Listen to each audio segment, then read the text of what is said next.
Parliamentarians کو بتایا گیا کہ ہم انشاءاللہ 8 فروری کو تمام جتنی بھی دکانیں ہیں یا ٹرانسپورٹر ہیں اس کو ریکویسٹ کریں گے، اور ہم اس سے ریکویسٹ کریں گے کہ والنٹیئرلی کریں گے.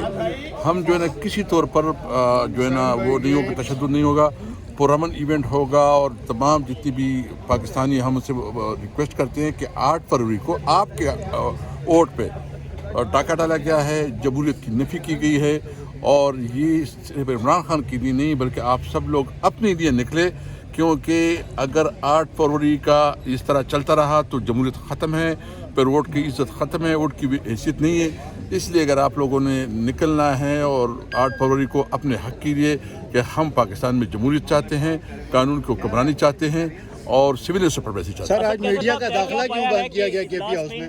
میڈیا کا داخلہ آج کیوں بند کیا گیا سر کے پی ہاؤس دیکھو میں؟ مجھے پتہ نہیں ہے، لیکن یہ تو چونکہ انٹرنل میٹنگ تھی اور انٹرنل میٹنگ میں آپ مجھے بتائیں کہ لاؤڈ اسپیکر لگا کے سر، اسپیکر لگے ایک ہوئے منٹ تھے سر، لاؤڈ اسپیکر لگے ہوئے تھے، کیسی انٹرنل میٹنگ تھی سر؟ دیکھیے وہ اگر ہوا ہے تو اس کی میں بالکل انکوائری کر لوں گا، اس کی بات بھی کریں گے.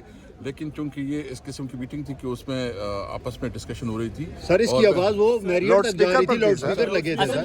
چلو یہ کیسی انٹرنل اجلاس میں طے کیا پایا ہے کہ مزاحمت کرنی ہے، مفاہمت کرنی ہے، پارٹی نے ڈیسائیڈ کیا کیا ہے؟ ہم نے مزاحمت کا راستہ رکھنا ہے، لیکن آئین اور قانون کے اندر رہتے ہوئے ہم مزاحمت رکھیں گے اور ہم اپنی جدوجہد کو مسلسل رکھیں گے.